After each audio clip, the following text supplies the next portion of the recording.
Some of you might be asking, how do you belt a regular just RC tire with a foam insert? Well, lucky for you, that's what we're going to be doing today. Using some Kevlar thread. These are Proline Badlands. They're for short course. They came off on my Slash, which I love these tires. But the problem is they are beadlocks and I think they're getting a little worn. So they constantly want to come off the rim. I have a two-wheel drive Nitro Slash and it just rips them right off. So what I think I'm going to do is put together a video showing you how this works.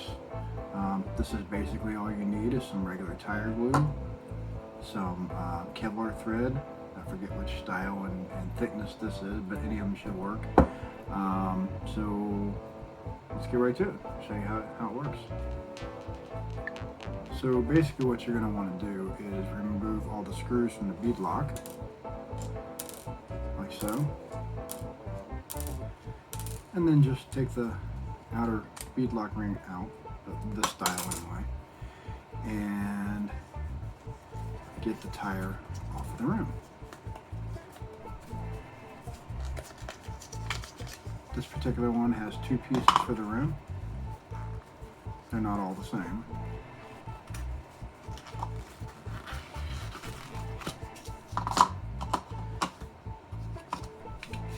So that right there is essentially my rim for the beadlock, which I like the style. So as you can see, we have a regular tire with a regular old plain Jane foam insert. I set the insert to the side, take the tire itself, turn it inside out, like so. Okay? And what we're going to be doing is taking the thread and creating a belt around here, gluing it on with the tire glue. So we'll get everything set up and I'll show you how it works.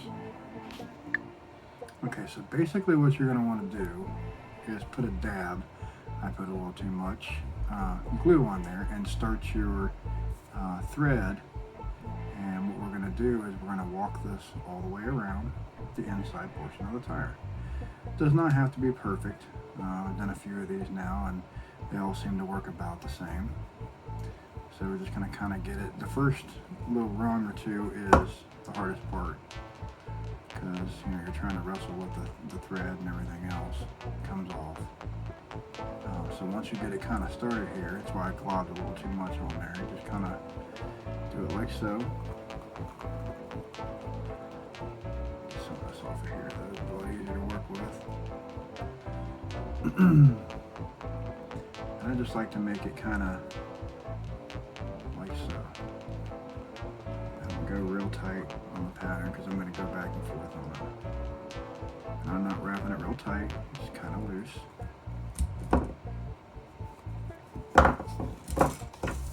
Some more of that out.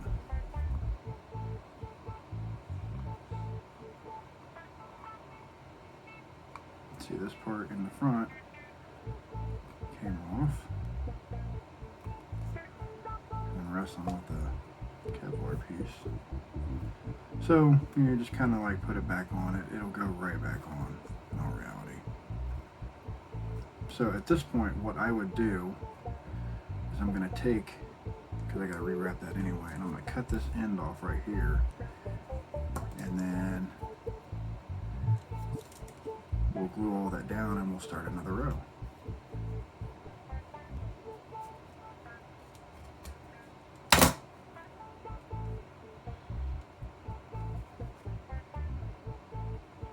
So I'm not the best at this clearly, so I'm going to kind of redo this a little bit. Get this going back on here again.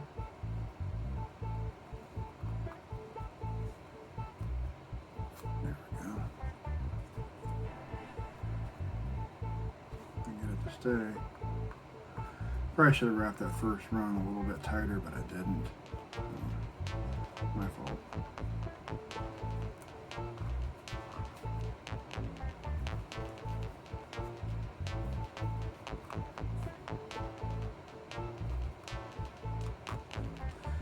So we'll just take and redo it again.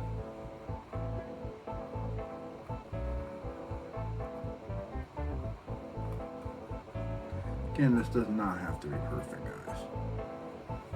You'll see what I mean. It'll all make sense later.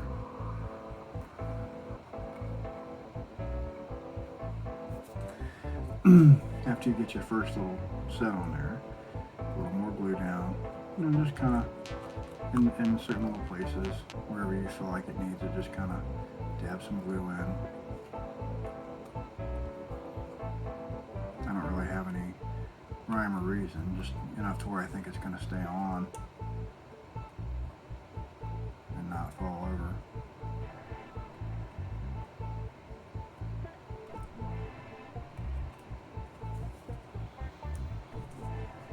And that's pretty much it. And what we're going to do is we're going to wrap and wrap and wrap until you feel like you've got enough coverage in there. What this does is it prevents, not 100%, but it prevents a lot of the ballooning with the tire, especially on two-wheel drive models and stuff where you got a lot of torque on the ass end only. This should really help a lot keeping it on the bead lock, which I'm also going to glue the tire itself on the back part of the bead lock. I just think that'll help as well, but I thought it'd be cool to do a video showing how you do the Kevlar belt inside to kind of create a little bit of a belted tire. So I'm going to put some more around here, and then I'll put you back on so you can see what it looks like when you get a little more on. After you get what you feel like is enough on there, which I think this is about all I'm going to do on this tire, I just set it to the side and let it dry. So I'm going to do the rest of these here. So now that you see how to do one, there's no sense in showing you how to do all of these here. That's pretty much all you do. Obviously when it dries, we are going to flip it back the right way, put the insert back in, and mount it back onto the bead-lock. So that's pretty much it, guys. You can do as much as you want with this. You can put as much in here as you want, but I find that if you put too much in, it kind of makes the tire wobble. It gives it like an out of balance kind of feel. So if you just put enough in there to kind of help curb some of that ballooning, it'll go a long way, and you'll get a lot better traction, a lot better speed out of it. So yeah, that's pretty much how you do it, guys. It's really, really simple.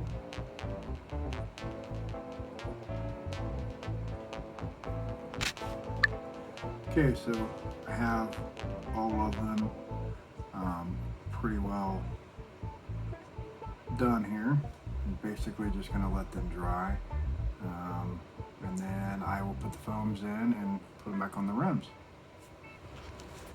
Give the rims a good wash. They were pretty dirty. So, and I also let these dry overnight, so let's see what they look like now. When you flip them inside out, just be careful because some of that cord is going to kind of come out. Just got to be easy on that.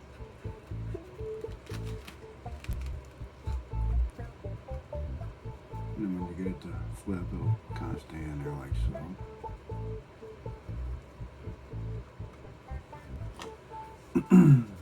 Put your foam in.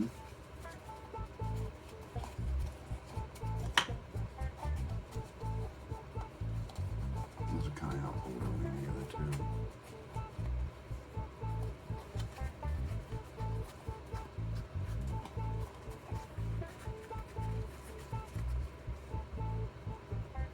You'll notice you'll have some like flat spots.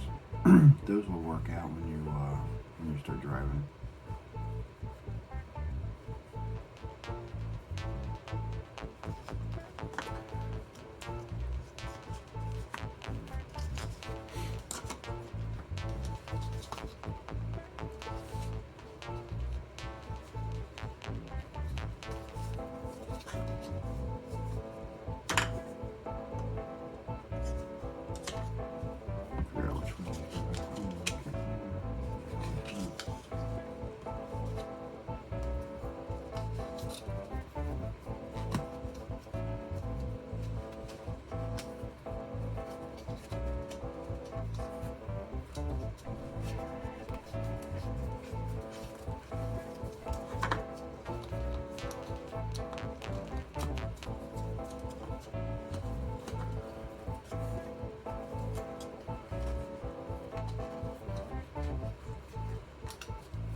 I wouldn't do this on every tire, but these tires here I really like.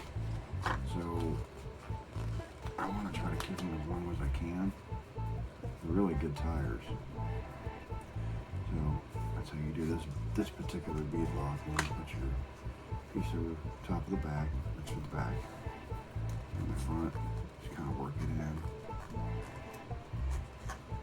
The little groove that's on the top here that gets created like that. You're working in that little groove right there.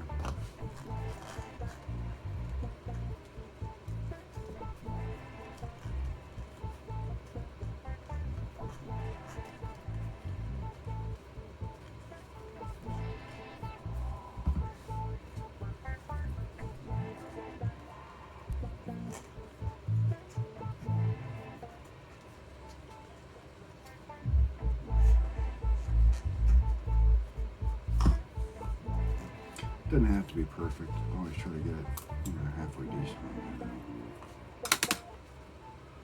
if I can.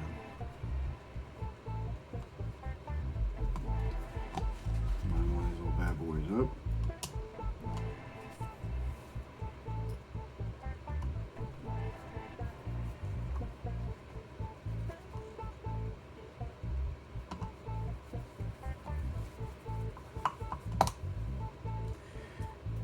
I never tighten one down fully. I kind of do like a cross pattern, kind of like what I do on a real car. When I'm doing lug nuts, same kind of thing. I do like side to side kind of thing. I don't really have any real pattern to that. I just kind of, work my way around the rim. I think that it keeps it from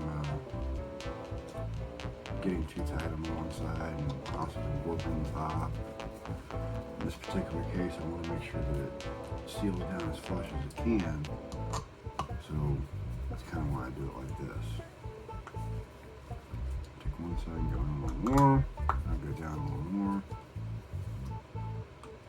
Just keep working myself around.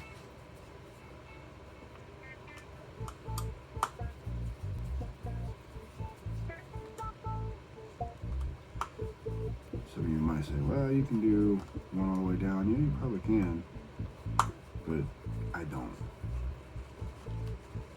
I haven't really had any problems with it, but I would just prefer not to. It's just not me.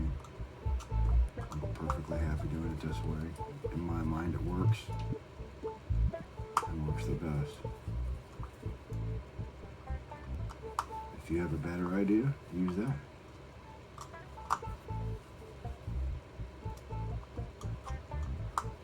Definitely not here to tell you what's right and wrong. Just trying to show you something that I figured out that works good for me.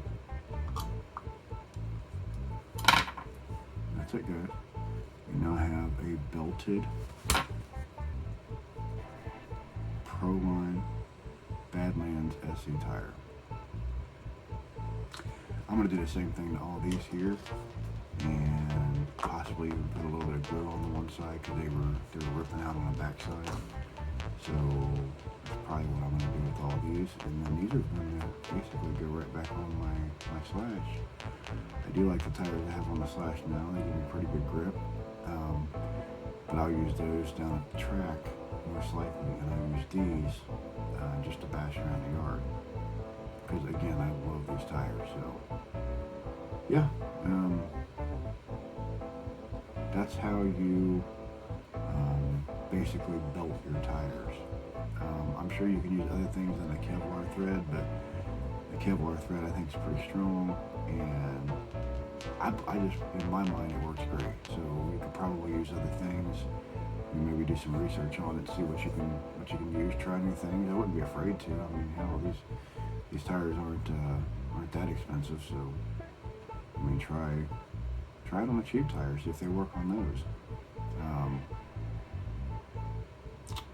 I don't know what other things you would use, but I've heard people use a nylon thread before.